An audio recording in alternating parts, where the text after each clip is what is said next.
Blog. তো আজকের ভিডিওতে আমরা দেখাবো কিভাবে রাইস কুকারে বালির ঝামেলা ছাড়াই কেক বানানো যায়। যে বালি কালেক্ট করা বা অনেকের থাকে না অপশনটা, তো সেসব ঝামেলা ছাড়াই আমরা কিভাবে রাইস কুকারে কেক বানাবো আর পারফেক্ট কেক বানাবো, সফট কেক। আপনারা এই রেসিপিটা ফলো করলেই বুঝতে পারবেন যে কেকটা কত সুন্দর হবে আর পারফেক্ট কেক হবে। তো শুধুমাত্র কুকারে আমরা কেকটি বানাবো, কোনো ধরনের বালির ঝামেলা বা গ্যাস বলো বা মাটির চুলা কালি ছাড়াই আমরা কিভাবে পারফেক্ট কেক বানাবো সেই রেসিপিটা আজকে আপনাদের সাথে শেয়ার করব।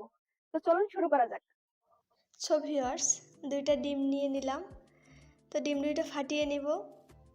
ডিম দুইটা ভালোভাবে মিশিয়ে নিতে হবে। ডিমের সংমিশ্রণটা এমনভাবে করবেন যেন ডিমের হলুদ ভাবটা না থাকে। তো এবার আমি আধা কাপ পরিমাণে চিনি নিয়ে নিব এবং ডিমের সংমিশ্রণের সাথে চিনিগুলো ভালোভাবে মিশিয়ে নিতে হবে। এমনভাবে মিশিয়ে নেবেন যেন চিনির দানা দানা ভাবগুলো না থাকে। আর আপনারা চাইলে ব্লেন্ডারে ব্লেন্ড করে নিয়ে তারপরে ডিমের সংমিশ্রণের সাথে চিনিগুলো মিশাইতে পারেন। সেক্ষেত্রে অনেক তাড়াতাড়ি আপনার প্রসেসটা হয়ে যাবে। তো এবার আমি আধা কাপ পরিমাণে সাদা তেল নিয়ে নিয়েছি, রান্নার তেল। তো এবার আমি তেলগুলো দিয়ে দিলাম, দিয়ে মিশ্রণের সাথে ভালোভাবে মিশিয়ে নিব। তো এই মিশ্রণটি যত ভালোভাবে করবেন কেকের মানে সফটনেসটা বেশি হবে, সফট হবে ভালো। তো এদিকে খেয়াল রেখে অবশ্যই আপনারা কাজ করবেন। যারা ব্লেন্ডারে করবেন তাদের তো অনেক ভালো হবে, কারণ ব্লেন্ডারে মিক্সড করলে ক্রিমি ভাবটা ভালো হয়। তো আপনারা দেখতেই পাচ্ছেন আমি অনেকক্ষণ মিক্সড করেছি, আধা ঘন্টা প্রায়। তো আধা ঘন্টা মিক্সড করার পর আমার এটা ফাইনাল লুক। তো দেখেন আমার মিশ্রণটি কত ভালো হয়েছে, অনেক ভালো ক্রিমি ক্রিমি একটা ভাব চলে এসেছে। তো দেখতেই পাচ্ছেন কত ভালো হয়েছে। এমন যখন চলে আসবে একটি ক্রিমি ভাব, তখন বুঝবেন আপনার মিশ্রণটি একদম রেডি হয়ে গেছে। তো এবার আমরা চলে যাব পরবর্তী ধাপে। এবার আমি স্বাদ মতো লবণ দিয়ে দিব। আর এবার আমি আরেকটু ভালোভাবে মিশিয়ে নেব সংমিশ্রণটি, যেন লবণ আর সংমিশ্রণটি ভালোভাবে মিশানো হয়। এরপরে আমি ময়দা নিয়ে নেব 1 কাপ পরিমাণে।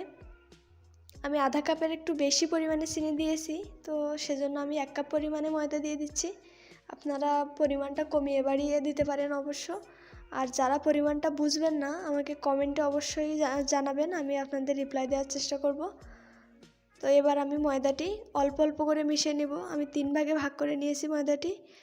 তো ভালোভাবে মিশিয়ে নেওয়ার পরে আমি দুধ 1 প্যাকেট, গুঁড়া দুধ 10 টাকা দামের প্যাকেট, এটা দিলেই হবে। তো 1 প্যাকেট গুঁড়া দুধ আমি হালকা পরিমাণে গরম পানির সাথে মিশিয়ে নিয়েছি। তো দেখতেই পাচ্ছেন আমি অল্প একটু পানির সাথে মিশিয়ে নিয়ে আমি মিশ্রণের সাথে দিয়ে দিচ্ছি। অল্প অল্প করে দিব আর ভালোভাবে মিশিয়ে নিব। দেখেন আমার মিশ্রণটি একটু টাইট আছে, তো এটা দুধের যে লিকুইড দুধ ওটা মিশাতে মিশাতে অনেকটা পাতলা হয়ে গেছে।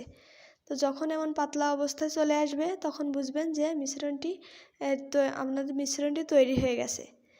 তো কেকের জন্য আমার এবার পারফেক্ট মিশ্রণটি তৈরি হয়ে গিয়েছে। তো আমি এবার পাতিলের সাইজ অনুযায়ী আমি কাগজে কেটে নিয়েছি যেন নিচে লেগে না যায় কেকটি। তার আগে আমি একটু সয়াবিন তেল দিয়ে নিচ্ছি, নিয়ে তার উপরে কাগজটি দিয়ে দিব যেন পুড়ে না যায় কাগজটি। তার জন্য আমি একটু তেল মাখিয়ে নিলাম পাতিলের গায়ে। তো কাগজটি দেওয়ার পরে আমি মিশ্রণটি দিয়ে দিচ্ছি। দেখেন মিশ্রণটি কত ভালো ক্রিমি হয়েছে আর অনেক মজাদার হবে। তো আমি এবারটি বসিয়ে দিলাম চুলায়, পাতিলটি দিয়ে লাইন দিয়ে দিলাম। এর উপরে আমি যেটা থাকে যে ঝুড়ি মতো, এটা দিয়ে দিছি। দেওয়ার পরে আমি ঢাকনিটা দিয়ে দেওয়ার আগে আমি একটা সুতি কাপড় দিয়ে দেব। সুতি কাপড়টা এর জন্য দিব কারণ এই যে বাষ্প হয়ে যে পানিটা উপরে আসবে এটা যেন কেকের মধ্যে না পড়ে, তখন কেকটি হবে না, কেকটি ফুলবে না।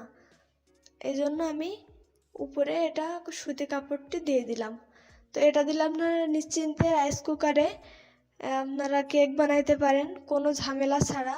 কোনো কালি লাগার কোনো ভয় নাই, কোনো বালি দেওয়ার কোনো চান্স থাকবে না এখানে যে আপনারা বালি কোথায় পাবেন, কি করবেন, এটার কোনো চিন্তাই করা লাগবে না। আপনারা এভাবে কেক বানাইতে পারেন অনায়াসে।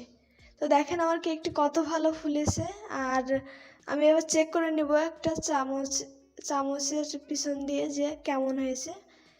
তো আমি চেক করছি, তো কোনো ধরনের কোনো ময়দা বা কিছু আমার চামচে উঠে আসেনি। তো আমি বুঝতে পারছি কেকটা এখন হয়ে গেছে, এই জন্য আমি উঠে নিলাম। তো দেখেন কেকের কালারটা কত ভালো হয়েছে।